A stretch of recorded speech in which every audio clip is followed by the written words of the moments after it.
ನಮಸ್ಕಾರ ವೀಕ್ಷಕರೇ, ಅಮೋಘ ವಾರ್ತೆಗಳಿಗೆ ಸ್ವಾಗತ. ನಾನು ನಂದಿನಿ. ಈಗ ಮುಖ್ಯಾಂಶಗಳು. ರಾಷ್ಟ್ರೀಯ ಸ್ವಯಂ ಸೇವಕ ಸಂಘ ಒಂದು ಕುಟುಂಬ, ಒಂದು ಪರಿವಾರ ಇದ್ದಂತೆ. ನಮಗೆ ಮೈದಾನವೇ ಬೇಕು ಅಂತ ಏನೂ ಇಲ್ಲ. ಜನರ ಸಮಸ್ಯೆಗಳಿಗೆ ಸ್ಪಂದಿಸಬೇಕಾದ ಸರ್ಕಾರ ಅನ್ಯ ವಿಷಯಗಳ ಬಗ್ಗೆ ತಲೆಕೆಡಿಸಿಕೊಳ್ಳುವ ಸ್ವಭಾವ ಬೆಳೆಸಿಕೊಂಡಿದೆ. ಮಾಜಿ ಸಚಿವ ಸುನೀಲ್ ಕುಮಾರ್ ಹೇಳಿಕೆ. ಆರ್ಎಸ್ಎಸ್ ಬಗ್ಗೆ ಅಜ್ಞಾನದಿಂದ ಮಾತನಾಡಬೇಡಿ. ಅದು ರಾಷ್ಟ್ರ ಪ್ರೇಮ ಬೆಳೆಸುವ ಸಂಸ್ಥೆಯಾಗಿದ್ದು, ಶತಮಾನೋತ್ಸವ ಆಚರಣೆಯ ವೇಳೆ ಟೀಕೆ ಮಾಡುತ್ತಿರುವುದು ಸರಿಯಲ್ಲ. ಬಿಜೆಪಿ ರಾಜ್ಯ ಪ್ರಧಾನ ಕಾರ್ಯದರ್ಶಿ ಪ್ರೀತಂ ಜೆ ಗೌಡ ಹೇಳಿಕೆ. ಹಾಸನಾಂಬೆ ದರ್ಶನಕ್ಕೆ ಜನಸಾಗರ. ಬೆಂಗಳೂರು ಹಾಸನ ಬಸ್ ಸೇವೆ ತಾತ್ಕಾಲಿಕ ಸ್ಥಗಿತ. ವಾರ್ತೆಗಳ ವಿವರ. ಜನರ ಸಮಸ್ಯೆಗಳಿಗೆ ಸ್ಪಂದಿಸಬೇಕಾದ ಸರ್ಕಾರ ಅನ್ಯ ವಿಷಯಗಳ ಬಗ್ಗೆ ತಲೆ ಕೆಡಿಸಿಕೊಳ್ಳುವ ಸ್ವಭಾವ ಬೆಳೆಸಿಕೊಂಡಿದೆ. ಕಳೆದ 2.5 ವರ್ಷಗಳಲ್ಲಿ ಅಭಿವೃದ್ಧಿಯನ್ನು ಎಲ್ಲೂ ನೋಡಲು ಸಾಧ್ಯವಿಲ್ಲ ಎಂದು ಶಾಸಕ ಸುನೀಲ್ ಕುಮಾರ್ ಹೇಳಿದರು. ಕುಟುಂಬ ಸಮೇತರಾಗಿ ದೇವಿಯ ದರ್ಶನ ಪಡೆದು ಬಳಿಕ ಮಾಧ್ಯಮದೊಂದಿಗೆ ಮಾತನಾಡಿ, ಜನರ ಸಮಸ್ಯೆಗಳಿಗೆ ಸ್ಪಂದನೆಗಿಲ್ಲ. ಹುಟ್ಟು ಕುರುಡರಿಗೆ, ಹುಟ್ಟು ಕಿವುಡರಿಗೆ ಅಧಿಕಾರ ನೀಡಿದ್ದರೆ ಸಹ ಜನರ ಕಷ್ಟ ಅರ್ಥವಾಗುತ್ತಿತ್ತು. ಆದರೆ ಈ ಸರ್ಕಾರಕ್ಕೆ ಕಣ್ಣು ಕಾಣುವುದಿಲ್ಲ, ಕಿವಿಯೂ ಕೇಳುವುದಿಲ್ಲ. ಇದು ಬಾಯಿ ಬಡುಕ ಸರ್ಕಾರ. ಕೇವಲ ಮಾಧ್ಯಮಗಳ ಮುಂದೆ ಬಂದು ಸರ್ಕಾರಕ್ಕೆ ಸಂಬಂಧವಿಲ್ಲದ ವಿಷಯಗಳ ಕುರಿತು ಬಾಯಿ ಬಡಿದುಕೊಳ್ಳುವ ಬಾಯಿ ಬಡುಕ ಸರ್ಕಾರ ಇದು. ಈ ಕಾಂಗ್ರೆಸ್ ಸರ್ಕಾರ ಅವಧಿಯಲ್ಲಿ 18ಕ್ಕೂ ಹೆಚ್ಚು ಸರ್ಕಾರಿ ನೌಕರರು ಆತ್ಮಹತ್ಯೆ ಮಾಡಿಕೊಂಡಿದ್ದಾರೆ. ನಿನ್ನೆ ಚಾಮರಾಜನಗರದಲ್ಲಿ ಒಬ್ಬರು ಆತ್ಮಹತ್ಯೆ ಮಾಡಿಕೊಂಡಿದ್ದಾರೆ. ಇದರ ಬಗ್ಗೆ ಸರ್ಕಾರಕ್ಕೆ ಯಾವುದೇ ಸಂವೇದನಶೀಲತೆ ಇಲ್ಲ. ಯಾವ ಸರ್ಕಾರದಿಂದಲೂ ಆರ್ಎಸ್ಎಸ್ ಹತ್ತಿಕ್ಕಲು ಸಾಧ್ಯವಿಲ್ಲ. ಕೊರೋನಾ ಸಂದರ್ಭದಲ್ಲಿ ಮನೆಗಳಲ್ಲಿ ಶಾಖೆ ಮಾಡಿದ್ದೆವು. ರಾಷ್ಟ್ರೀಯ ಸ್ವಯಂ ಸೇವಕ ಅಂದರೆ ಒಂದು ಕುಟುಂಬ, ಒಂದು ಪರಿವಾರ ಇದ್ದಂತೆ. ನಮಗೆ ಮೈದಾನವೇ ಬೇಕು ಅಂತ ಏನೂ ಇಲ್ಲ. ರಾಷ್ಟ್ರೀಯ ಸ್ವಯಂ ಸೇವಕರೇ ಮುಂದೆ ಆಡಳಿತವನ್ನು ನಡೆಸುತ್ತಾರೆ. ಇದು ನಿಮಗೆ ಗೊತ್ತಿರಲಿ ಎಂದು ಹೇಳಿದರು. ಪ್ರತಿ ವರ್ಷದಂತೆ ಈ ವರ್ಷವೂ ಕೂಡ ಹಾಸನಾಂಬೆಯ ದರ್ಶನವನ್ನು ಮಾಡಿ ನಾಡಿಗೆ ಒದಗಿರುವಂಥ ಎಲ್ಲ ಕಷ್ಟ ಕಾರ್ಪಣ್ಯಗಳು ದೂರ ಆಗಲಿ ಎನ್ನುವಂಥ ಪ್ರಾರ್ಥನೆಯನ್ನು ಮಾಡಿದ್ದೇನೆ. ಜಿಲ್ಲಾಡಳಿತ ಒಂದು ಒಳ್ಳೆಯ ವ್ಯವಸ್ಥೆಯನ್ನು ಈ ಹಿಂದಿಗಿಂತಲೂ ಹೆಚ್ಚಾಗಿ ಈ ವರ್ಷ ಮಾಡಿದೆ ಎನ್ನುವಂಥದ್ದು ಅನುಭವಕ್ಕೆ ಬಂದಿದೆ. ಅಚ್ಚುಕಟ್ಟಾದಂಥ ವ್ಯವಸ್ಥೆಯನ್ನು ಮಾಡಿರುವಂಥ ಜಿಲ್ಲಾಡಳಿತವನ್ನು ನಾನು ಅಭಿನಂದಿಸ್ತೇನೆ. ಸಾಕಷ್ಟು ಸಂಖ್ಯೆಯಲ್ಲಿ ಒಂದು ದಾಖಲೆ ಆಗಿದೆ. ಅತಿ ಹೆಚ್ಚು ಸಹಜವಾಗಿ ಇತ್ತೀಚಿನ ದಿನಗಳಲ್ಲಿ ಧಾರ್ಮಿಕ ಶ್ರದ್ಧೆಗಳು ಭಾಳ ದೊಡ್ಡ ಪ್ರಮಾಣದಲ್ಲಿ ಜಾಸ್ತಿ ಆಗ್ತಾ ಇದೆ. ಅದು ನವರಾತ್ರಿ ಇರ್ಬೋದು, ಗಣೇಶೋತ್ಸವ ಇರ್ಬೋದು, ಚಾಮುಂಡಿ, ನಾಡಿನ ಎಲ್ಲ ಜನರನ್ನು ಹಾಸನಾಂಬೆ ಇವತ್ತು ಆಕರ್ಷಿಸ್ತಾ ಇರುವಂಥದ್ದು. ಲಕ್ಷ ಜನ ಸಂಖ್ಯೆಯಲ್ಲಿ ಪ್ರತಿನಿತ್ಯ ಹಾಸನಾಂಬೆಯ ದರ್ಶನಕ್ಕೆ ಜನ ಬರ್ತಾ ಇರುವುದು ಒಂದು ಒಳ್ಳೆಯ ಸಂಕೇತ. ಜನರ ಎಲ್ಲ ಇಷ್ಟಾರ್ಥನೆಗಳನ್ನು ಆ ದೇವಿ ಕರುಣಿಸಲಿ ಎನ್ನುವಂಥ ಆಶೆಯನ್ನು ನಾನು ವ್ಯಕ್ತ ಮಾಡ್ತಾ ಇದ್ದೇನೆ. ಸರ್, ಈಗ ಚಿಕ್ಕಬಳ್ಳಾಪುರ ಚಿತ್ತಾಪುರದಲ್ಲಿ ಸರ್ ನಾಳೆ RSS ಪಥಸಂಚಲನ ಇದ್ದು ಆ ಭಾಗದ ಜನ ಪರ್ಮಿಷನ್ ತಗೊಂಡ್ರು ತೆರವುಗೊಳಿಸಿದ್ರು ಸರ್.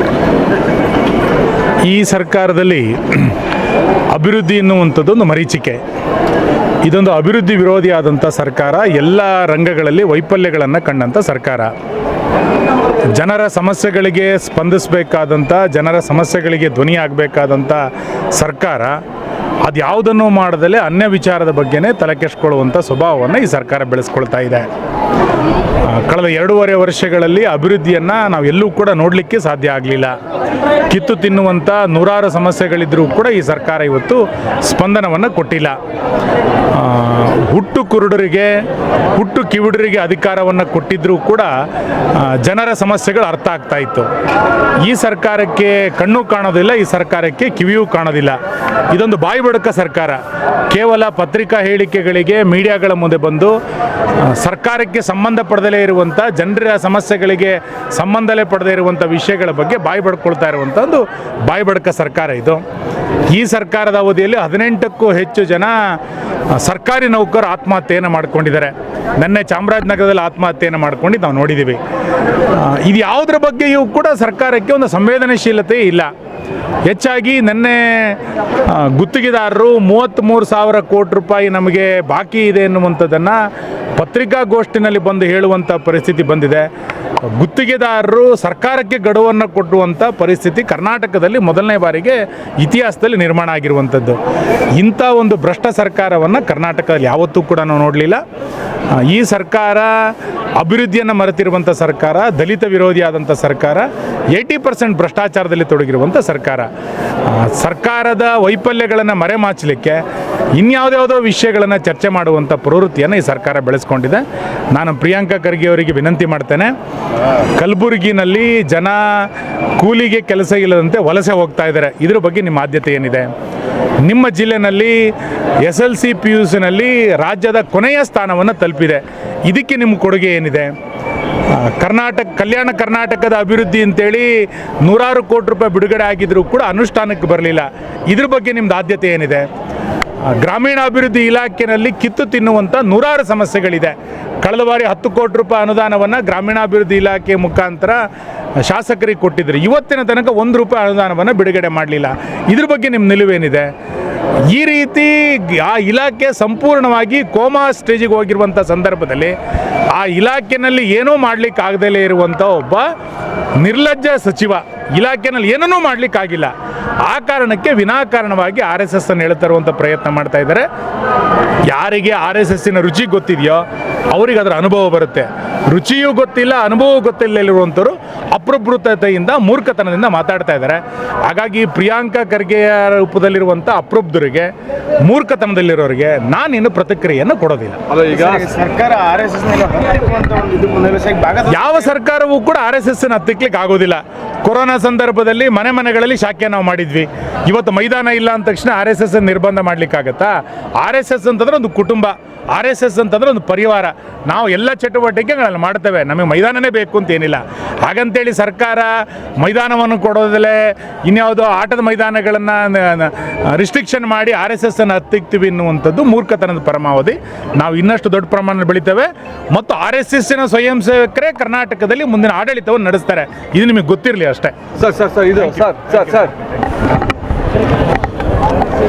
ಯಾರು ಕೂಡ RSS ಬಗ್ಗೆ ಅಜ್ಞಾನದಿಂದ ಮಾತನಾಡಬೇಡಿ. ಅದು ರಾಷ್ಟ್ರ ಪ್ರೇಮ ಬೆಳೆಸುವ ಸಂಸ್ಥೆಯಾಗಿದ್ದು ಶತಮಾನೋತ್ಸವ ಆಚರಣೆಯ ವೇಳೆ ಟೀಕೆ ಮಾಡುತ್ತಿರುವುದು ಸರಿಯಿಲ್ಲ ಎಂದು ಬಿಜೆಪಿ ರಾಜ್ಯ ಪ್ರಧಾನ ಕಾರ್ಯದರ್ಶಿ ಪ್ರೀತಂ ಜೇಗೌಡ ತಿಳಿಸಿದರು.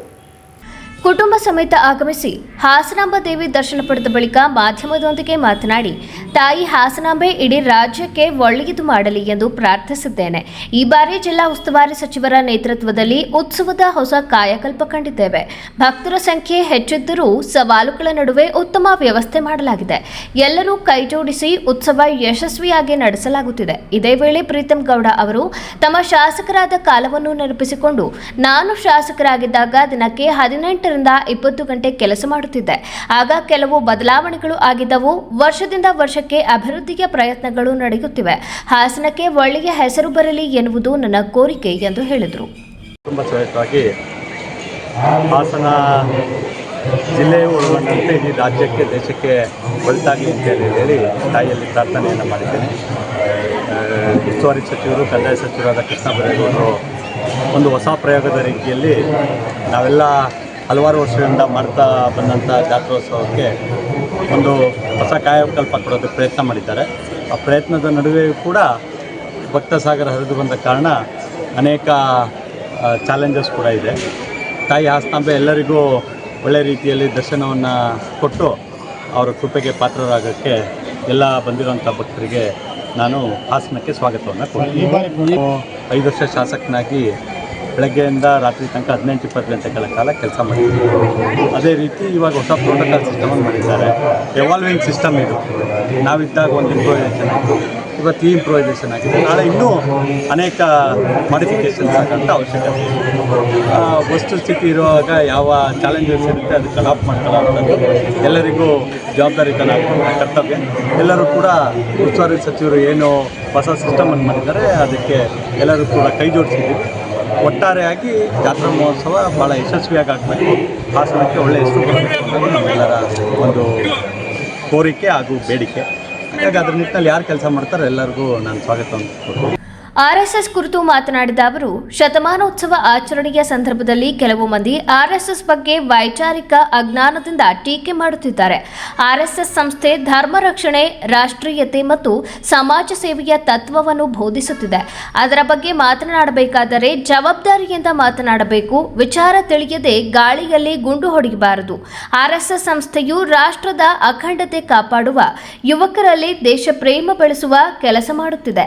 ಶಾಲೆಗಳಲ್ಲಿ ಶಾಖೆ ನಿರ್ಬಂಧಿಸಿದರೆ ಆರ್ಎಸ್ಎಸ್ ಶಕ್ತಿ ಕಡಿಮೆಯಾಗುವುದಿಲ್ಲ. ರಾಷ್ಟ್ರಪತಿ, ಪ್ರಧಾನಿಯಂತಹ ನಾಯಕರು ಆರ್ಎಸ್ಎಸ್ನಿಂದಲೇ ರೂಪುಗೊಂಡವರು. ಆರ್ಎಸ್ಎಸ್ ಬಗ್ಗೆ ಮಾತನಾಡುವವರು ಅದರ ಚಿಂತನೆ, ಕಾರ್ಯಪದ್ಧತಿ, ತತ್ವ ತಿಳಿದುಕೊಂಡು ಮಾತನಾಡಬೇಕು. ವೈಯಕ್ತಿಕ ಹಿತಾಸಕ್ತಿಯಿಂದ ಟೀಕೆ ಮಾಡುವುದು ಸರಿಯಲ್ಲ ಎಂದು ಹೇಳಿದರು. ಶತಾಬ್ದಿ ವರ್ಷ ಇರೋದ್ರಿಂದ ನಮ್ಮ ವೈಚಾರಿಕ ಹಿನ್ನೆಲೆ ಇರುವಂಥ ನಮ್ಮ ಮಾತೃ ಸಂಸ್ಥೆಯ ಬಗ್ಗೆ ಹಲವಾರು ಟೀಕೆ ಟಿಪ್ಪಣಿಗಳನ್ನ ಮಾಡ್ತಾ ಇರೋದನ್ನು ನಾವು ನೋಡಿದ್ದೀವಿ. ಎಲ್ಲವನ್ನ ಮೆಟ್ಟಿ ನಿಂತು ಧರ್ಮ ರಕ್ಷಣೆ ಮತ್ತು ರಾಷ್ಟ್ರೀಯತೆ ಬಗ್ಗೆ ಅಪಾರವಾದಂಥ ಶಕ್ತಿಯನ್ನು ಮತ್ತು ಕಲ್ಪನೆಯನ್ನು ಕೊಡ್ತಿರುವಂಥದ್ದು RSS. ಅದ್ರ ಬಗ್ಗೆ ಮಾತನಾಡಬೇಕಾದ್ರೆ ಭಾಳ ಜವಾಬ್ದಾರಿಯುತವಾಗಿ ಮಾತನಾಡಬೇಕು. ಯಾರಿಗೆ ಅದ್ರ ಕಲ್ಪನೆ ಇರೋದಿಲ್ಲ ಅವರು ಅದ್ರ ಬಗ್ಗೆ ಹಗುರವಾಗಿ ಮಾತನಾಡ್ತಾರೆ. ಹಾಗಾಗಿ ನಾನು ಯಾರ ಬಗ್ಗೆನೂ ಕೂಡ ಇಂಡಿವಿಜುವಲ್ ಆಗಿ ಮಾತಾಡೋಕ್ಕಾಗಲ್ಲ. ಆದರೆ ಒಂದು ವಸ್ತುವಿನ ಹಿನ್ನೆಲೆ ಅಥವಾ ಒಂದು ವಿಚಾರದ ಹಿನ್ನೆಲೆ ಗೊತ್ತಿಲ್ಲದೆ ಗಾಳಿಯಲ್ಲಿ ಗುಂಡೊಡಿಬಾರ್ದು ಅನ್ನೋದು ಮಾತ್ರ ನಾನು ವಿನಂತಿಯನ್ನು ಮಾಡ್ತೀನಿ. ತಾಯಿ ಆಸ್ತಾಂಬೆ ಎಲ್ಲ RSS ಬಗ್ಗೆ ಕಾಳಜಿ ಇರೋವಂಥವ್ರನ್ನ ಇಲ್ಲದೇ ಇರೋವಂಥವ್ರು ಎಲ್ಲರಿಗೂ ಕೂಡ ಸದ್ಬುದ್ಧಿ ಕೊಡಲಿ. ಎಲ್ಲರೂ ಕೂಡ ದೇಶದ ವಿಚಾರವಾಗಿ ಒಗ್ಗಟ್ಟಾಗಿರೋಂಥ ಸದ್ಬುದ್ಧಿ ಕೊಡಲಿ. ಯಾವ ವರ್ಗನೂ ಇಲ್ಲ, ಮಾನಸಿಕತೆ ಬದಲಾಗಬೇಕು. RSS ಯಾವ ರೀತಿ ಕಾರ್ಯಶೈಲಿ ಇದೆ, ಯಾವೆಲ್ಲ ಕೆಲಸಗಳಲ್ಲಿ ತೊಡಗಿಸ್ಕೊಂಡಿದೆ, ಯಾವ ರೀತಿಯಾಗಿ ದೇಶದ ಅಖಂಡತೆ ಮತ್ತು ಯುವ ಸಮೂಹದಲ್ಲಿ ರಾಷ್ಟ್ರೀಯತೆಯನ್ನು ಬೆಳೆಸೋಂಥ ಕೆಲಸವನ್ನು ಮಾಡ್ತಿದೆ, ಅದ್ರ ಬಗ್ಗೆ ಹಗುರವಾಗಿ ಮಾತನಾಡಬಾರ್ದು ಅಂತ ಯಾರೇ ಹಗುರವಾಗಿ ಮಾತನಾಡಬಾರ್ದು ಅಂತೇಳಿ ವಿನಂತಿ ಮಾಡ್ತೀನಿ. ಯಾವುದೋ ಒಂದು ಶಾಲೆ, ಭಾರತ ವಿಶಾಲವಾದ ದೇಶ, ಯಾವುದೋ ಒಂದು ಶಾಲೆ ಆವರಣದಲ್ಲಿ ಅಥವಾ ಯಾವುದೋ ಸರ್ಕಾರಿ ಆವರಣದಲ್ಲಿ ಶಾಖೆ ಮಾಡೋದಕ್ಕೆ ನಿರ್ಬಂಧ ಮಾಡಿದ ತಕ್ಷಣ RSSಸು ಶಕ್ತಿ ಕಮ್ಮಿ ಆಗುತ್ತೆ ಅಥವಾ ಅದನ್ನು ನಿರ್ಬಂಧಿಸ್ಬೋದು ಅನ್ನೋ ಕಲ್ಪನೆ ಇದ್ದರೆ ಕಲ್ಪನೆಯಿಂದ ಹೊರಗೆ ಬರಬೇಕು. ಅದನ್ನು ಮೀರಿ ಬೆಳೆದಿರೋವಂಥ ಸಂಸ್ಥೆ RSS. ಹಾಗಾಗಿ ದೇಶದ ರಾಷ್ಟ್ರಪತಿ, ದೇಶದ ಪ್ರಧಾನಮಂತ್ರಿಗಳು RSSನಲ್ಲಿ ತಮ್ಮ ದಿನನಿತ್ಯದ ಚಟುವಟಿಕೆಗಳನ್ನು ಮಾಡಿ ಒಂದು ಉತ್ತಮ ರೀತಿಯಲ್ಲಿ ಸಮಾಜದ ಕೆಲಸವನ್ನು ಮಾಡೋದಕ್ಕೆ ರೂಪುಗೊಂಡಿರುವಂಥ ವ್ಯಕ್ತಿತ್ವಗಳನ್ನು ನಾವು ನೋಡ್ತೀವಿ. RSS ಬಗ್ಗೆ ಯಾವ ರೀತಿಯಾಗಿ ಮಾತನಾಡಬೇಕು ಅನ್ನೋ ಕಲ್ಪನೆ ಮಾತನಾಡೋಂಥವ್ರಿಗೆ ಇರಬೇಕು. ಕೇಂದ್ರ ಸಚಿವ ಎಚ್.ಡಿ. ಕುಮಾರಸ್ವಾಮಿ ದಂಪತಿಗಳು ಶ್ರೀ ಲಕ್ಷ್ಮೀ ನರಸಿಂಹಸ್ವಾಮಿ ದೇವಸ್ಥಾನಕ್ಕೆ ಭೇಟಿ ನೀಡಿದ ಸಂದರ್ಭದಲ್ಲಿ ವೇದ ಮಂತ್ರ ಘೋಷಗಳೊಂದಿಗೆ ಪೂರ್ಣ ಕುಂಭ ಸ್ವಾಗತ ನೀಡಲಾಯಿತು. ಪುರದೈವ ಶ್ರೀ ಲಕ್ಷ್ಮೀ ನರಸಿಂಹಸ್ವಾಮಿಗೆ ವಿಶೇಷ ಪೂಜಾ ಕೈಂಕರ್ಯಗಳನ್ನು ಕೈಗೊಳ್ಳಲಾಯಿತು. ಈ ಸಂದರ್ಭದಲ್ಲಿ ಮಾಜಿ ಸಚಿವ ಎಚ್.ಡಿ. ರೇವಣ್ಣ, ಪುರಸಭೆ ಅಧ್ಯಕ್ಷ ಎಚ್.ಕೆ. ಪ್ರಸನ್ನ, ತಹಸೀಲ್ದಾರ್ ವೈ.ಎಂ. ರೇಣುಕುಮಾರ್ ಮತ್ತು ಪುರಸಭೆ ಮುಖ್ಯಾಧಿಕಾರಿ ಯು.ಎನ್. ಶಿವಶಂಕರ್ ಸೇರಿದಂತೆ ನೂರಾರು ಎಚ್ಡಿಕೆ ಅಭಿಮಾನಿಗಳು ಉಪಸ್ಥಿತರಿದ್ದರು.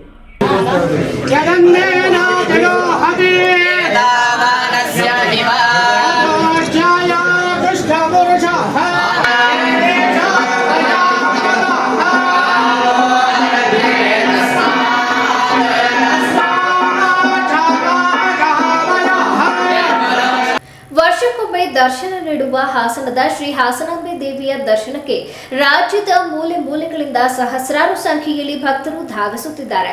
ವಾರಾಂತ್ಯ ಹಾಗೂ ದೀಪಾವಳಿ ರಜೆ ಕಾರಣದಿಂದ ಭಕ್ತರ ಸಂಖ್ಯೆ ಮಿತಿ ಮೀರಿದೆ.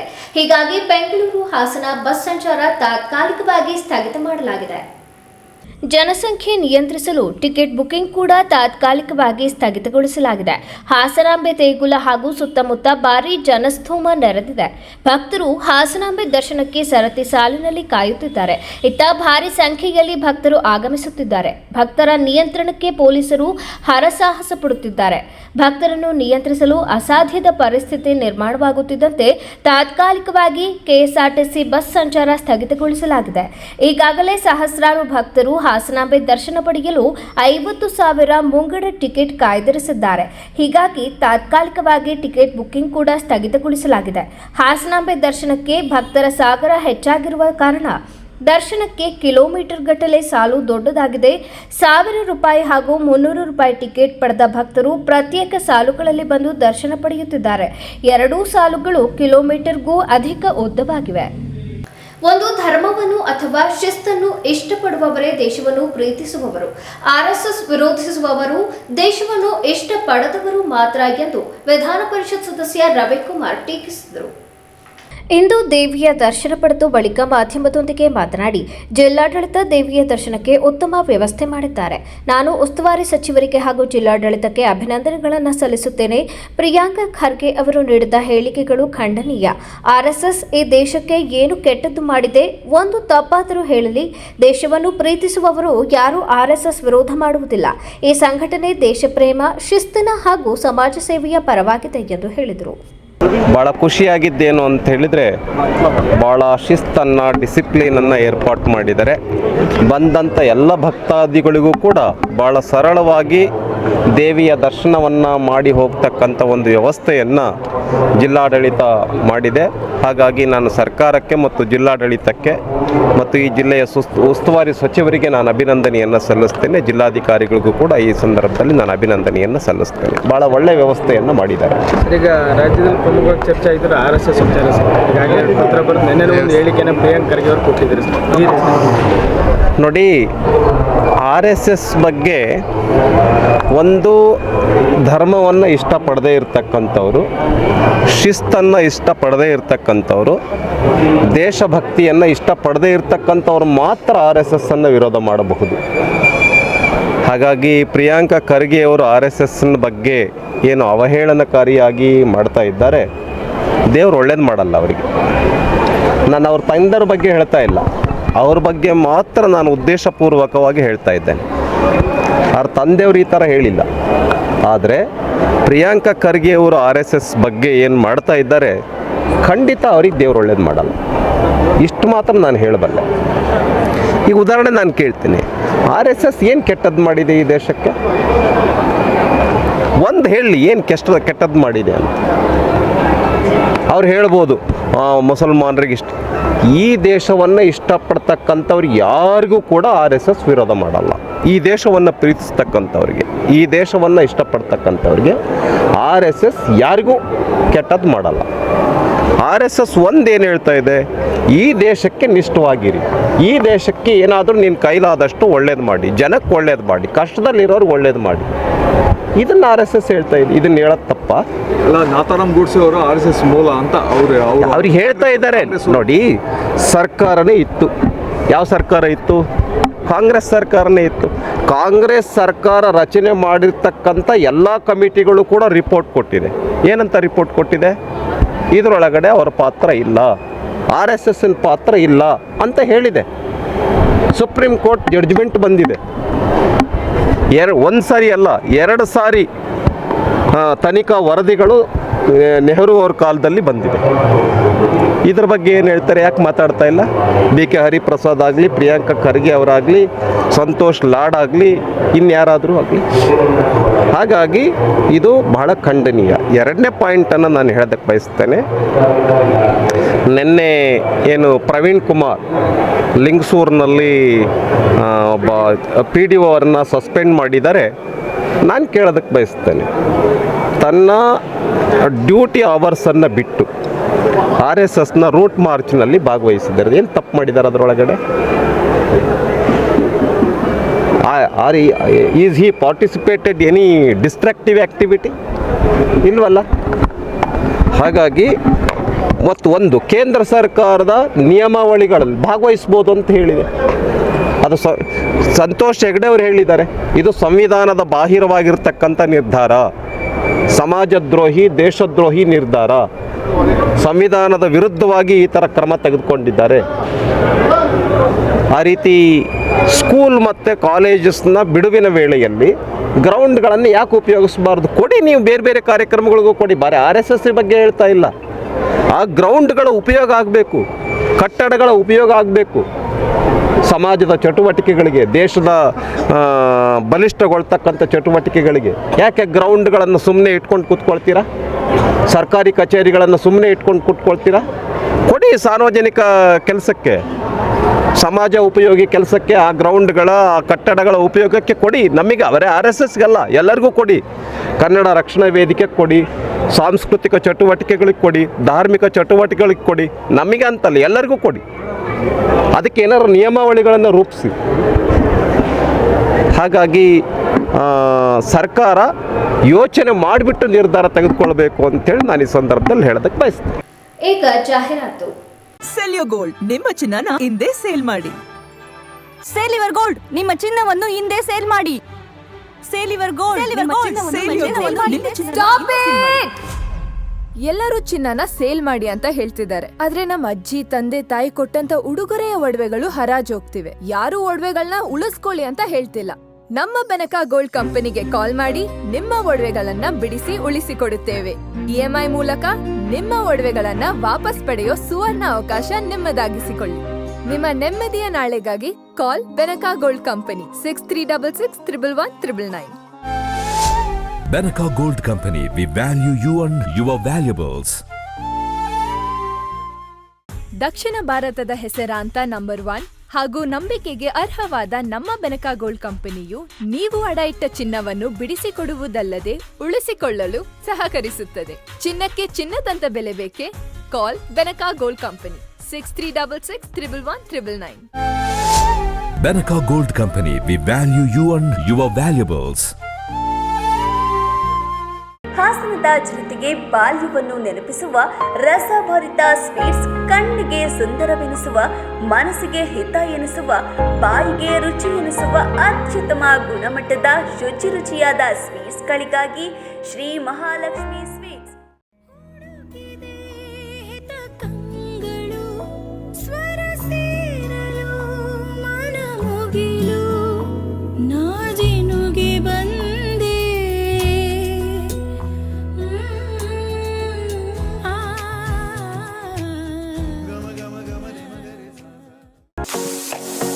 ಕನ್ನಡ ನಾಡಿನ ಹೆಮ್ಮೆಯ ಹೆಗ್ಗುರುತು ಮೈಸೂರು ಪಾಕ್ ಈಗ ಹಾಸನ ನಗರದ ಶ್ರೀ ಮಹಾಲಕ್ಷ್ಮಿ ಸ್ವೀಟ್ನಲ್ಲಿ ಲೈವ್ ಆಗಿ ಮಾಡಿಕೊಳ್ಳಲಾಗುತ್ತಿದೆ. ಇದರೊಂದಿಗೆ 10ಕ್ಕೂ ಅಧಿಕ ಬಗೆಯ ಮೈಸೂರು ಪಾಕ್ಗಳು ಲಭ್ಯವಿದ್ದು, ಬನ್ನಿ ಇಲ್ಲಿಯ ನೈಜ ರುಚಿಯನ್ನ ಸವಿದು ಆನಂದಿಸಿ. ಜೊತೆಯಲ್ಲಿ ಕಾಜು sweets, khoa sweets, Bengali sweets ಹಾಗೂ ವಿವಿಧ ಬಗೆಯ ಚಾಟ್ಸ್ಗಳು ಮತ್ತು ಖಾರ ಮಿಕ್ಸ್ಚರ್ಸ್ಗಳು ನಿಮ್ಮ ಕೈಗೆಟುಕುವ ದರದಲ್ಲಿ ಲಭ್ಯ. ಸುದೀರ್ಘ 34 ವರ್ಷದಿಂದ ಶುಚಿ, ರುಚಿಯಾದ ಮತ್ತು ಜನರ ಮನ ಗೆದ್ದಿರುವ ಎಲ್ಲಾ ರೀತಿಯ ಸ್ವೀಟ್ಸ್ಗಳಿಗಾಗಿ ಶ್ರೀ ಮಹಾಲಕ್ಷ್ಮಿ ಸ್ವೀಟ್ಸ್. ನೀವು ನಿಮ್ಮ ಸ್ನೇಹಿತರು ಹಾಗೂ ಕುಟುಂಬದೊಂದಿಗೆ ಒಮ್ಮೆ ಭೇಟಿ ನೀಡಿ ರುಚಿ ಸವಿಯಿರಿ. ಶ್ರೀ ಮಹಾಲಕ್ಷ್ಮಿ ಸ್ವೀಟ್ಸ್, ಸಹ್ಯಾದ್ರಿ ಥಿಯೇಟರ್ ಪಕ್ಕ, ಸಾಲಗಾಮೆ ರಸ್ತೆ, ಹಾಸನ. ಇದೀಗ ನೂತನವಾಗಿ ಪ್ರಾರಂಭವಾಗಿದೆ ನಮ್ಮ ಇನ್ನೊಂದು ಶಾಖೆ, ಮಲ್ಲಿಗೆ ಹೋಟೆಲ್ ಮುಂಭಾಗ, ಶಂಕರಮಠ ರಸ್ತೆ, KR Puram, Hassan. Mobile number 9604564774.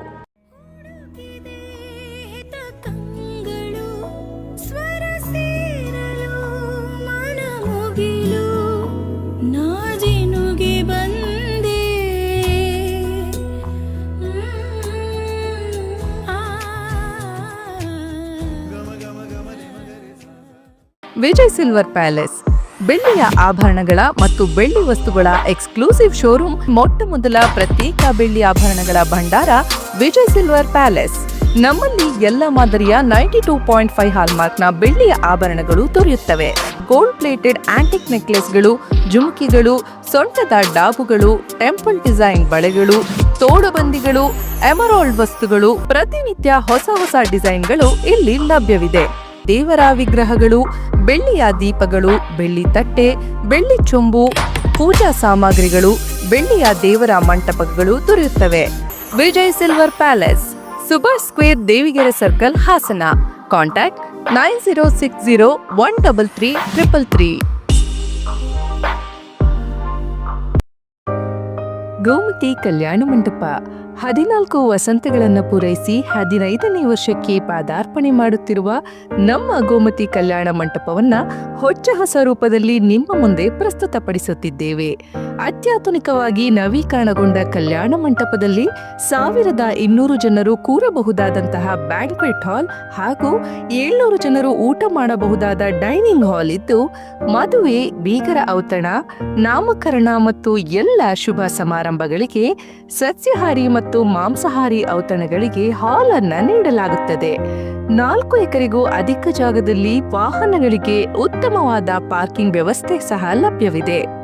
ನಿಮ್ಮ ಕುಟುಂಬದ ಸುಂದರ ಕಾರ್ಯಕ್ರಮಗಳನ್ನು ಅತ್ಯುತ್ತಮ ಕ್ಷಣಗಳನ್ನಾಗಿ ಮಾರ್ಪಾಡಾಗಿಸಲು ಒಂದು ಒಳ್ಳೆಯ ಜಾಗ, ಅದುವೇ ನಮ್ಮ ಗೋಮತಿ ಕಲ್ಯಾಣ ಮಂಟಪ.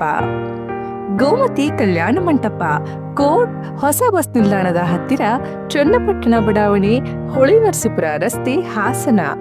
ಬುಕಿಂಗ್ ಹಾಗೂ ಹೆಚ್ಚಿನ ಮಾಹಿತಿಗಾಗಿ ಸಂಪರ್ಕಿಸಿ 9484272261 ಮತ್ತು 8970568666. ಅಮ್ಮ ಹತ್ರ ಇಲ್ದಿರೋ ಫಸ್ಟ್ ದೀಪಾವಳಿ, ಆದ್ರೆ ಅಮ್ಮನ್ ಮ್ಯಾಜಿಕ್ ಹತ್ರನೇ ಇದೆ. ಒಂದೊಂದು ಗಿಫ್ಟ್ ಕೂಡ ಪ್ರೀತಿಯಿಂದ ಸೆಲೆಕ್ಟ್ ಮಾಡಿರೋದು. ಮತ್ತು ನಂತರ ನೀವು ನನ್ಗೆ ನಮ್ ಗಿಫ್ಟ್ ಕೊಟ್ರಿ. ಕಚಿಕ್ ಕಚಕ್.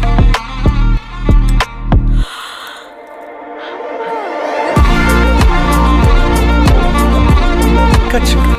ಚಿನ್ನದಂತ ನೆನಪುಗಳೊಂದಿಗೆ ಈ ದೀಪಾವಳಿ ಭೀಮದ ಜೊತೆಗೆ.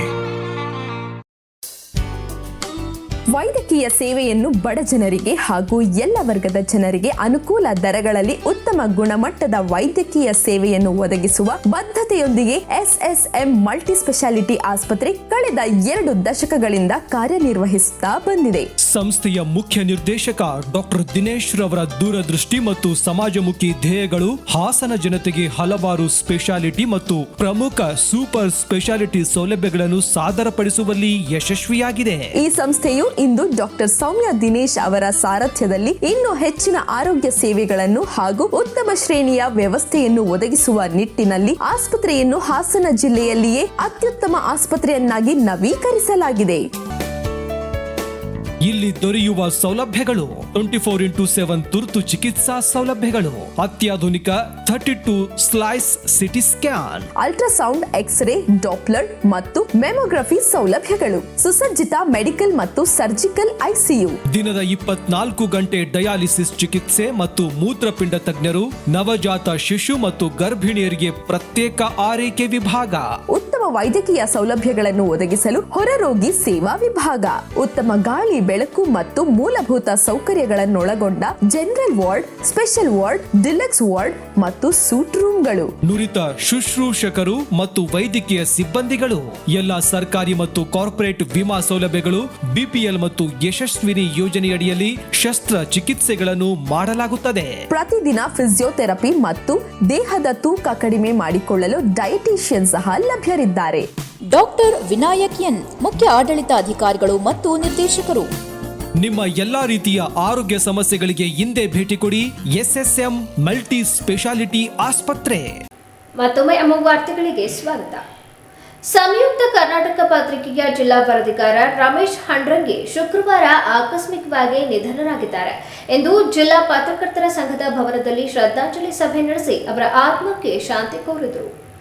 ಜಿಲ್ಲಾ ಕಾರ್ಯನಿರತ ಪತ್ರಕರ್ತರ ಸಂಘದ ಅಧ್ಯಕ್ಷರಾದ KH ವೇಣುಕುಮಾರ್ ಮಾತನಾಡಿ, ಅರಕಲಗೂಡು ತಾಲೂಕಿನ ಹಂಡ್ರಂಗಿ ಗ್ರಾಮದ ಮೂಲದ ರಮೇಶ್ ಅವರು ಹಲವು ವರ್ಷಗಳ ಕಾಲ ಬೆಂಗಳೂರಿನಲ್ಲಿ ವಿವಿಧ ಟಿವಿ ಮಾಧ್ಯಮ ಹಾಗೂ ಪತ್ರಿಕಾ ಮಾಧ್ಯಮದಲ್ಲಿ ಸುದ್ದಿ ಸಂಸ್ಥೆಗಳಲ್ಲಿ ಕೆಲಸ ನಿರ್ವಹಿಸಿದ್ದರು. ನಂತರ ಹಾಸನದಲ್ಲಿ ವಿಜಯವಾಣಿ ಪತ್ರಿಕೆಯಲ್ಲಿ ಜಿಲ್ಲಾ ವರದಿಗಾರರಾಗಿ 3 ವರ್ಷಗಳ ಕಾಲ ಸೇವೆ ಸಲ್ಲಿಸಿ ಇತ್ತೀಚೆಗೆ ಸಂಯುಕ್ತ ಕರ್ನಾಟಕ ಪತ್ರಿಕೆಗೆ ಸೇರಿದ್ದರು. ಹಾಸನ ನಗರದ ಸಮೀಪ ಇರುವ ಸಹೋದರಿ ಮನೆಯಲ್ಲಿ ವಾಸವಾಗಿದ್ದರು.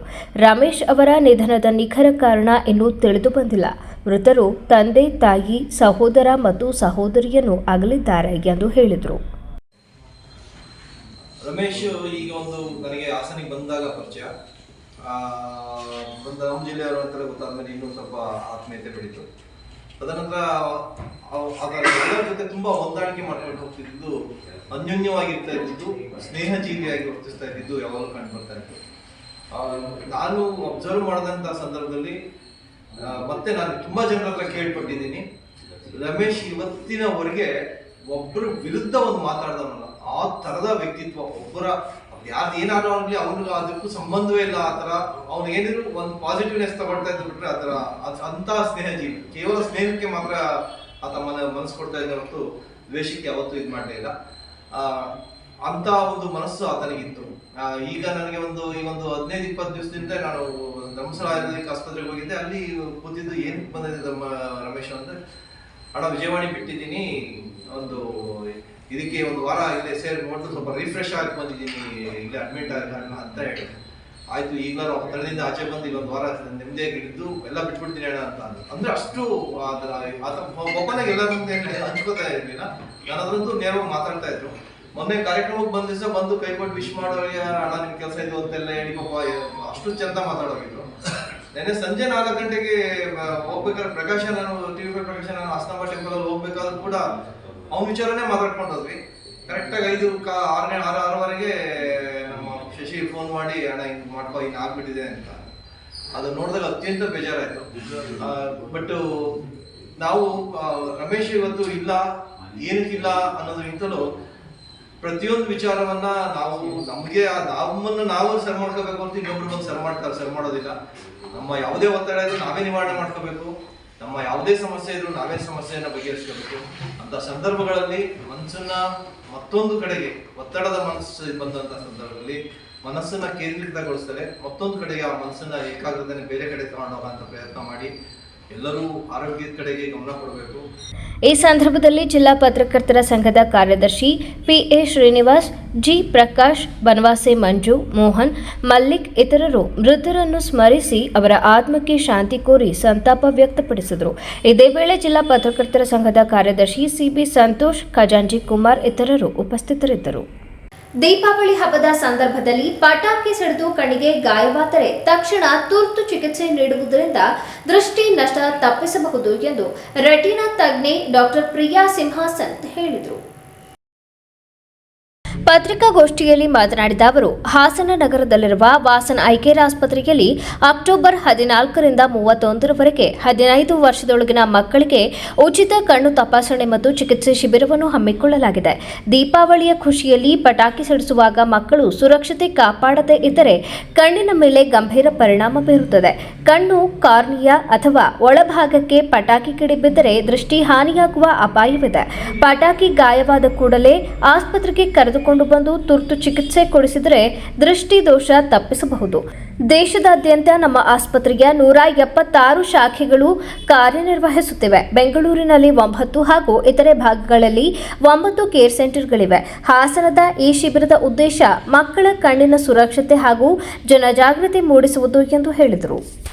ವಿಷಯದ ಬಗ್ಗೆ ಹೇಳಬೇಕಾದ್ರೆ ಫೈರ್ ಕ್ರ್ಯಾಕರ್ ಇಂಜುರೀಸ್ ಇನ್ ಕಿಡ್ಸ್ ನಮ್ಮ ವಾಸನ್ ಹಾಸ್ಪಿಟಲ್ ವತಿಯಿಂದ ಅಕ್ಟೋಬರ್ 15 ಇಂದ 31 ವರೆಗೂ ಫೈರ್ ಕ್ರ್ಯಾಕರ್ ರಿಲೇಟೆಡ್ ಇಂಜುರೀಸ್ ಏನಾದರೂ ಇದ್ದರೆ ಬಿಲೋ 15 ಇಯರ್ಸ್ ಆಫ್ ಮಕ್ಕಳಲ್ಲಿ ಫ್ರೀ ಟ್ರೀಟ್ಮೆಂಟನ್ನು ನಾವು ಪ್ರೊವೈಡ್ ಮಾಡ್ತಾ ಇದ್ದೀವಿ.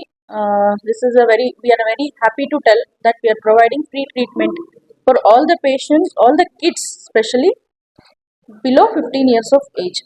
ಸೊ ಫೈರ್ ಕ್ರ್ಯಾಕರ್ ಇಂಜುರಿ ಅಂದರೆ ಮಕ್ಕಳಿಗೆ ಕಣ್ಣಿನ ಗ್ಲೋಬ್, ಕಣ್ಣಿನ ಗುಡ್ಡೆಯಿಂದ ಹಿಡಿದು ಪ್ರತಿಯೊಂದು ಭಾಗಕ್ಕೂ ಡ್ಯಾಮೇಜ್ ಆಗೋ ಪಾಸಿಬಿಲಿಟಿ ಇರುತ್ತೆ. ಕಣ್ಣಿನ ಲಿಡ್ಸ್ ಇಂದ ಹಿಡ್ಕೊಂಡು ಕಾರ್ನಿಯಲ್ ಅಬ್ರೇಷನ್ಸ್ ಆಗುತ್ತೆ, ಕಾರ್ನಿಯಲ್ ಬರ್ನ್ಸ್ ಆಗುತ್ತೆ, ಕಂಜಂಕ್ಟಿವಾಗ ಎಫೆಕ್ಟ್ ಆಗುತ್ತೆ, ಕಣ್ಣಿನ ಒಳಗಡೆ ಹೈಫೀಮಾ ಅಂತ ಕಣ್ಣು ಒಳಗಡೆ ಬ್ಲೀಡಿಂಗ್ ಆಗುತ್ತೆ, ಇಂಟ್ರಾಕ್ಯುಲರ್ ಪ್ರೆಷರ್ ಜಾಸ್ತಿ ಆಗುತ್ತೆ, ಸೆಕೆಂಡ್ರಿ ಗ್ಲೋಕೋಮಸ್ ಆಗುತ್ತೆ, ಕಣ್ಣಲ್ಲಿ ಇರೋ ಲೆನ್ಸ್ಗೂ ಡ್ಯಾಮೇಜ್ ಆಗಿ ಕ್ಯಾಟ್ರಾಕ್ಟ್ ಬರೋ ಚಾನ್ಸಸ್ ಇರುತ್ತೆ. Then coming to the retina, you can have wide variety of problems like vitreous hemorrhage, retinal detachment and chronic RDs which will lead to permanent vision loss. ಮಕ್ಕಳಲ್ಲಿ ಈ ಥರ ಒಂದು ಸಣ್ಣ ಒಂದು ಅಚಾತುರ್ಯದಿಂದ ಪೂರ್ತಿ ದೃಷ್ಟಿ ಲೈಫ್ ಲಾಂಗ್ ಕಳ್ಕೊಳ್ಳೋ ಸಾಧ್ಯತೆ ಇರುತ್ತೆ. So the main thing what we have to do, what we are suppose to do ಅಂತಂದರೆ, ಕಣ್ಣಿಗೆ ಗಾಯ, ಫೈರ್ ಕ್ರ್ಯಾಕರ್ ಇಂಜುರಿ, ಪಟಾಕಿ ಗಾಯ is an ocular emergency.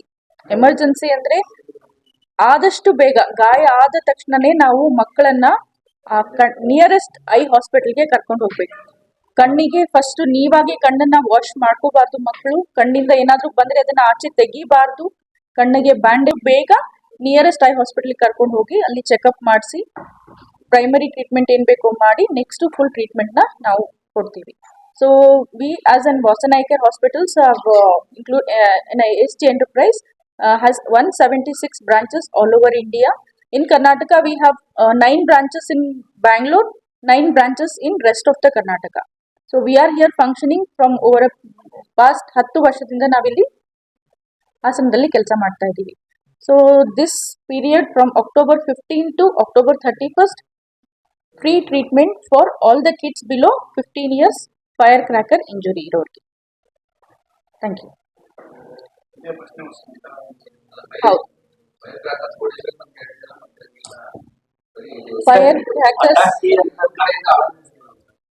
Fire ಆದಷ್ಟು ಮಕ್ಕಳಿಗೆ ಬಿಲೋ 12 ಇಯರ್ಸ್ ನಾವು ಮಕ್ಕಳಲ್ಲಿ ಅಡ್ವೈಸ್ ಮಾಡೋದೇ ಇಲ್ಲ.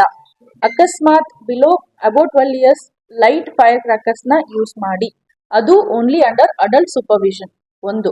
ಸೆಕೆಂಡ್, ಕಣ್ಣಿಗೆ ಐ ಪ್ರೊಟೆಕ್ಷನ್ ಹಾಕೊಂಡು ಸ್ಪೆಕ್ಸ್ ಪ್ರೊಟೆಕ್ಟಿವ್ ಗ್ಲಾಸಸ್ ಹಾಕೊಂಡು ಮಾತ್ರ ಹೊಡಿಲಿಕ್ಕೆ ಅಲೌ ಮಾಡಿ ಕಿಡ್ಸ್. ಮತ್ತೆ ಪೇರೆಂಟ್ಸ್ ಅಥವಾ ಯಾರಾದರೂ ಅವ್ರ ಜೊತೆ ಇರಲೇಬೇಕು. ಒಂದು. ಸೆಕೆಂಡ್, ಒಂದಿಷ್ಟು ಡಿಸ್ಟೆನ್ಸ್ ಅಲ್ಲಿ ಇತ್ತು ಮಕ್ಕಳಿಗೆ ಅಲೌ ಮಾಡಿ. ಪಕ್ಕದಲ್ಲೇ ಮತ್ತೆ ಹೆವಿ ಡೇಂಜರಸ್ ಫೈರ್ ಕ್ರಾಕರ್ಸ್ನ ಮಕ್ಕಳಿಗೆ ಕೊಡಕ್ ಹೋಗಬಾರ್ದು. ಥರ್ಡ್, ತುಂಬಾ ಓಪನ್ ಗ್ರೌಂಡ್ ಅಲ್ಲಿ ಹೊಡೆದ್ರೆ ಬೆಟರ್.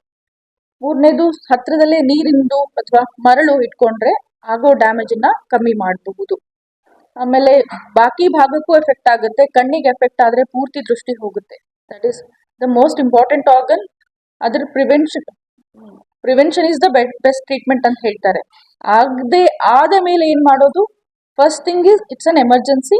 ಆದಷ್ಟು ಬೇಗ ಟ್ರೀಟ್ಮೆಂಟಿಗೆ ಹತ್ತಿರದ ಹಾಸ್ಪಿಟಲ್ಗೆ ರೆಫರ್ ಮಾಡಿ. ಈ ಸಂದರ್ಭದಲ್ಲಿ doctor Sneha, Vasan eye care ಪ್ರತಿನಿಧಿ ಮೋಹನ್ ಹಾಜರಿದ್ದರು.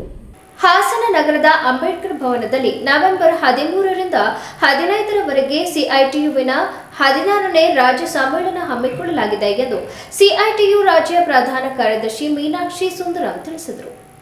ನಮ್ಮ ಅಖಿಲ ಭಾರತ ಸಮ್ಮೇಳನ ವಿಶಾಖಪಟ್ಟಣಂನಲ್ಲಿ ಡಿಸೆಂಬರ್ 31ರಿಂದ ಜನವರಿ 5ನೇ ತಾರೀಕುವರೆಗೆ ನಡೆಯಲಿಕ್ಕಿದೆ.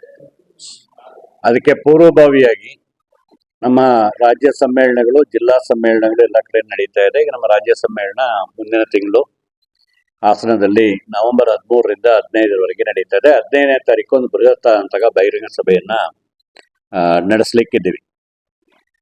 ಮುಖ್ಯವಾಗಿ ಈ ಅವಧಿಯಲ್ಲಿ ಕಳೆದ ಈ ಆಡಳಿತ ವ್ಯವಸ್ಥೆ ಏನಿದೆ, ಇದರಿಂದಾಗಿ ದೊಡ್ಡ ಪ್ರಮಾಣದಲ್ಲಿ ಜನ ಸಂಕಷ್ಟಕ್ಕೊಳಗಾಗ್ತಿದ್ದಾರೆ ಅನ್ನೋದು ಗೊತ್ತಿರಬೇಕು. ಒಂದು ವಿಚಿತ್ರವಾದಂತಹ ಪ್ರಶ್ನೆ ಏನಿದೆ ಅಂದ್ರೆ, ಇನ್ನೊಂದಷ್ಟು ತೀವ್ರವಾದಂತಹ ಕಷ್ಟಗಳಿಗೆ ಜನರನ್ನ ದೂಡುವಂತಹ ಒಂದು ಆರ್ಥಿಕ ವ್ಯವಸ್ಥೆ ಇವತ್ತು ಮುಂದೆ ನಮಗೆ ಎದುರಾಗ್ಲಿಕ್ಕಿದೆ. ನಿನ್ನೆ ನೀವೇ ಗಮನಿಸಿರ್ಬೋದು, ಪತ್ರಿಕೆಗಳಲ್ಲೇ ಬಂದಿರುವಂತ ಸುದ್ದಿ. ಭಾರತ ಯಾರ ಜೊತೆಗೆ ವ್ಯಾಪಾರ ಮಾಡಬೇಕು ಅನ್ನೋದನ್ನ ಅಮೆರಿಕ ತೀರ್ಮಾನ ಮಾಡುವಂತಹ ಪರಿಸ್ಥಿತಿ ಬಂದಿದೆ. ಬಾರಿ ಮುಖ್ಯವಾಗಿ ಇಂಧನದ ಇಂಪೋರ್ಟ್ ಏನಿದೆ, ರಷ್ಯಾದಿಂದ ಬರುವಂತಹ ಇಂಧನದ ಇಂಪೋರ್ಟು ಈ ಟ್ಯಾರಿಫ್ಗಳ ಬೆದರಿಕೆ ಬಂದ ಕೂಡಲೇ ಕಳೆದ 3 ತಿಂಗಳಲ್ಲಿ 45% ಕಮ್ಮಿ ಆಗಿದೆ, ಕಡಿತಗೊಳಿಸಿದೆ ಭಾರತ ಸರ್ಕಾರ ಅನ್ನೋದನ್ನು ಕೂಡ ನಾವು ಗಮನಿಸಬಹುದಾಗಿದೆ. ಅದು ಮಾತ್ರ ಅಲ್ಲದೇನೆ ಕೊನೆಗೆ ಟ್ರಂಪ್ ತೀರ್ಮಾನ ಮಾಡಬೇಕು ನಮ್ಮ ದೇಶ ಯಾರ ಜೊತೆಗೆ ವ್ಯಾಪಾರ ಮಾಡಬೇಕು ಅನ್ನುವಂಥ ಸ್ಥಿತಿಗೆ ನಮ್ಮ ಕೇಂದ್ರ ಸರ್ಕಾರ ಅಮೆರಿಕದ ಎಲ್ಲ ಕಟ್ಟಳೆಗಳನ್ನ ತಲೆಬಾಗಿ ಜಾರಿ ಮಾಡುವಂತಹ ಪರಿಸ್ಥಿತಿಗೆ ಬಂದಿದೆ. ಇದರಿಂದಾಗಿ ಒಂದು ಮುಖ್ಯವಾದಂತಹ ಅಪಾಯ ನಮಗೆ ಕಾದಿರತಕ್ಕಂಥದ್ದು, ಅಮೆರಿಕದ ಒತ್ತಾಯ ಭಾರತದ ಮೇಲಿರುವಂಥದ್ದು ಕೃಷಿ ಉತ್ಪನ್ನಗಳ, ಅಮೆರಿಕದ ಕೃಷಿ ಉತ್ಪನ್ನಗಳೇನಿದೆ ಅದನ್ನು ನಮ್ಮ ದೇಶಕ್ಕೆ ಯಾವುದೇ ಟ್ಯಾರಿಫ್ ಇಲ್ಲದೇನೆ ಆಮದು ಮಾಡ್ಕೊಳ್ಳಿಕ್ಕೆ ಅವಕಾಶ ಕೊಡಬೇಕು ಅಂತ. ಇದರಿಂದಾಗಿ ಭಾರಿ ಮುಖ್ಯವಾಗಿ ಹಾಲು ಉತ್ಪಾದಕರು, ನಮ್ಮ ಡೈರಿ ಪ್ರಾಡಕ್ಟ್ಸ್ಗೆ ದೊಡ್ಡ ಪ್ರಶ್ನೆಗಳು ಎದುರಾಗ್ಲಿಕ್ಕಿದೆ. ಹಲವಾರು ರೈತರು ಹಾಲು ಉತ್ಪನ್ನದಿಂದ ಆದಾಯವನ್ನು ಗಳಿಸ್ಕೊಳ್ತಾ ಇರ್ತಕ್ಕಂಥವ್ರು ಆದಾಯ ಕಳ್ಕೊಳ್ಳುವಂತಹ ಪರಿಸ್ಥಿತಿ ಮುಂದೆ ಎದುರಾಗ್ಲಿಕ್ಕಿದೆ. ಅದಲ್ಲದೇನೆ ಹಲವಾರು ಕೃಷಿ ಉತ್ಪನ್ನಗಳು ಕೂಡ ಇದೇ ರೀತಿಯಾದಂತಹ ಪರಿಸ್ಥಿತಿ ಬಂದಿದೆ. ಯಾಕೆ ಇದನ್ನು ಹೇಳ್ತಾ ಇದ್ದೀವಿ ಅಂದ್ರೆ, ಇದರಿಂದಾಗಿ ಈಗ ಆಲ್ರೆಡಿ ಇರುವಂತಹ ಗ್ರಾಮೀಣ ಪ್ರದೇಶದ ನಿರುದ್ಯೋಗ ಭಾರಿ ತೀವ್ರವಾಗ್ಲಿಕ್ಕಿದೆ.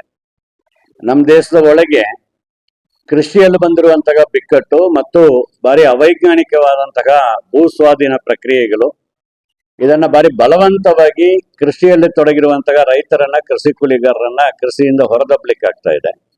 ಅದೇ ಸಂದರ್ಭದಲ್ಲಿ ಆ ರೀತಿಯಲ್ಲಿ ಗ್ರಾಮೀಣ ಪ್ರದೇಶದಲ್ಲಿ ಕೆಲಸ ಕಳ್ಕೊಳ್ಳುವಂತ ಜನರಿಗೆ ಗ್ರಾಮೀಣ ಪ್ರದೇಶದಲ್ಲಿ ಪರ್ಯಾಯ ಉದ್ಯೋಗವೂ ಸೃಷ್ಟಿ ಆಗ್ತಾ ಇಲ್ಲ. ನಗರ ಪ್ರದೇಶಗಳಲ್ಲೂ ಕೂಡ ಉದ್ಯೋಗ ಸೃಷ್ಟಿ ಆಗ್ತಾ ಇಲ್ಲ ಅನ್ನುವಂಥದ್ದನ್ನು ನೋಡ್ತಾ ಇದೀವಿ. ಮತ್ತು ಸೃಷ್ಟಿಯಾಗುವಂತಹ ಉದ್ಯೋಗಗಳು ಕೂಡ ಅದನ್ನು ಉದ್ಯೋಗ ಅಂತ ಕರೆಯಕ್ಕಾಗೋದಿಲ್ಲ, ಅವ್ರನ್ನ ಅವಲಂಬಿಸಿ ಬದುಕಲಿಕ್ಕೆ ಆಗಲ್ಲ. ಈಗೆಲ್ಲ ನಿಮ್ಗೆ ಗೊತ್ತಿರಂಗೆ ಪ್ಲಾಟ್ಫಾರ್ಮ್ ಎಂಪ್ಲಾಯ್ಮೆಂಟ್ಗಳು ಮತ್ತೊಂದು ಹೆಚ್ಚಾಗೋದನ್ನು ನೋಡ್ತಾ ಇದ್ದೀವಿ. ಭಾರಿ ಅಪಾಯಕಾರಿಯ ಅಂತಹ ಅಂಕಿಅಂಶಗಳು ಸರ್ಕಾರನೇ ಮುಂದೆ ಇಡುವಂಥದ್ದು. ಕಳೆದ 10 ವರ್ಷಗಳಲ್ಲಿ ಕಾಯಂ ನೌಕರರ ಸಂಖ್ಯೆ ಭಾರಿ ತೀವ್ರವಾಗಿ ಕಮ್ಮಿ ಆಗ್ತಾ ಇದೆ ಅನ್ನೋದನ್ನ ನಾವು ಗಮನಿಸಬೇಕಾಗಿದೆ. ಅಂದ್ರೆ ಕಾಯಂ ಉದ್ಯೋಗಿಗಳೇ ಭಾರತ ದೇಶದಲ್ಲಿ ಇಲ್ಲ ಅನ್ನುವಂಥ ಸ್ಥಿತಿ ಬಂದಿದೆ. ಒಂದು ಕಡೆಗೆ ಅವ್ರು ಹೇಳುವಂಥದ್ದು ಕಾರ್ಮಿಕರ ವೇತನ ಏನಿದೆ ಅದು ಕಡಿಮೆ ಆದ್ರೆ ಬಂಡವಾಳದ ಆಕರ್ಷಣೆ ಹೆಚ್ಚಾಗುತ್ತೆ ಅಂತ. ಆದ್ರೆ ಇನ್ನೊಂದು ಕಡೆ ಸರ್ಕಾರದ ಅಂಕಿಅಂಶಗಳೇ ತೋರಿಸುವಂಥದ್ದು ಕಾರ್ಪೊರೇಟ್ ಕಂಪನಿಗಳ ಲಾಭದ ಪ್ರಮಾಣ ಕಳೆದ 15 ವರ್ಷಗಳಲ್ಲಿ ಅತಿ ಉತ್ತುಂಗದಲ್ಲಿದೆ. ಪತ್ರಿಕಾಗೋಷ್ಠಿಯಲ್ಲಿ ಸಿಐಟಿಯು ಹಾಸನ ಜಿಲ್ಲಾಧ್ಯಕ್ಷ ಧರ್ಮೇಶ್, ಪ್ರಧಾನ ಕಾರ್ಯದರ್ಶಿ ಎಂಬಿ ಪುಷ್ಪ, ಉಪಾಧ್ಯಕ್ಷರಾದ ಜೆಪಿ ಸತ್ಯನಾರಾಯಣ, ಖಜಾಂಚಿ ಅರವಿಂದ್ ಇತರರು ಉಪಸ್ಥಿತರಿದ್ದರು. ಕೊನೆಯಲ್ಲಿ ಮತ್ತೊಮ್ಮೆ ಮುಖ್ಯಾಂಶಗಳು. ರಾಷ್ಟ್ರೀಯ ಸ್ವಯಂ ಸೇವಕ ಸಂಘ ಒಂದು ಕುಟುಂಬ, ಒಂದು ಪರಿವಾರ ಇದ್ದಂತೆ. ನಮಗೆ ಮೈದಾನವೇ ಬೇಕು ಅಂತ ಏನೂ ಇಲ್ಲ. ಜನರ ಸಮಸ್ಯೆಗಳಿಗೆ ಸ್ಪಂದಿಸಬೇಕಾದ ಸರ್ಕಾರ ಅನ್ಯ ವಿಷಯಗಳ ಬಗ್ಗೆ ತಲೆಕೆಡಿಸಿಕೊಳ್ಳುವ ಸ್ವಭಾವ ಬೆಳೆಸಿಕೊಂಡಿದೆ. ಮಾಜಿ ಸಚಿವ ಸುನೀಲ್ ಕುಮಾರ್ ಹೇಳಿಕೆ. ಆರ್ಎಸ್ಎಸ್ ಬಗ್ಗೆ ಅಜ್ಞಾನದಿಂದ ಮಾತನಾಡಬೇಡಿ, ಅದು ರಾಷ್ಟ್ರ ಪ್ರೇಮ ಬೆಳೆಸುವ ಸಂಸ್ಥೆಯಾಗಿದ್ದು ಶತಮಾನೋತ್ಸವ ಆಚರಣೆಯ ವೇಳೆ ಟೀಕೆ ಮಾಡುತ್ತಿರುವುದು ಸರಿಯಲ್ಲ. ಬಿಜೆಪಿ ರಾಜ್ಯ ಪ್ರಧಾನ ಕಾರ್ಯದರ್ಶಿ ಪ್ರೀತಂ ಜೇಗೌಡ ಹೇಳಿಕೆ. ಹಾಸನಾಂಬೆ ದರ್ಶನಕ್ಕೆ ಜನಸಾಗರ, ಬೆಂಗಳೂರು ಹಾಸನ ಬಸ್ ಸೇವೆ ತಾತ್ಕಾಲಿಕ ಸ್ಥಗಿತ. ಮುಂದಿನ ವಾರ್ತಾ ಸಂಚಿಕೆಯಲ್ಲಿ ಮತ್ತೊಮ್ಮೆ ಭೇಟಿಯಾಗೋಣ. ನಮಸ್ಕಾರ.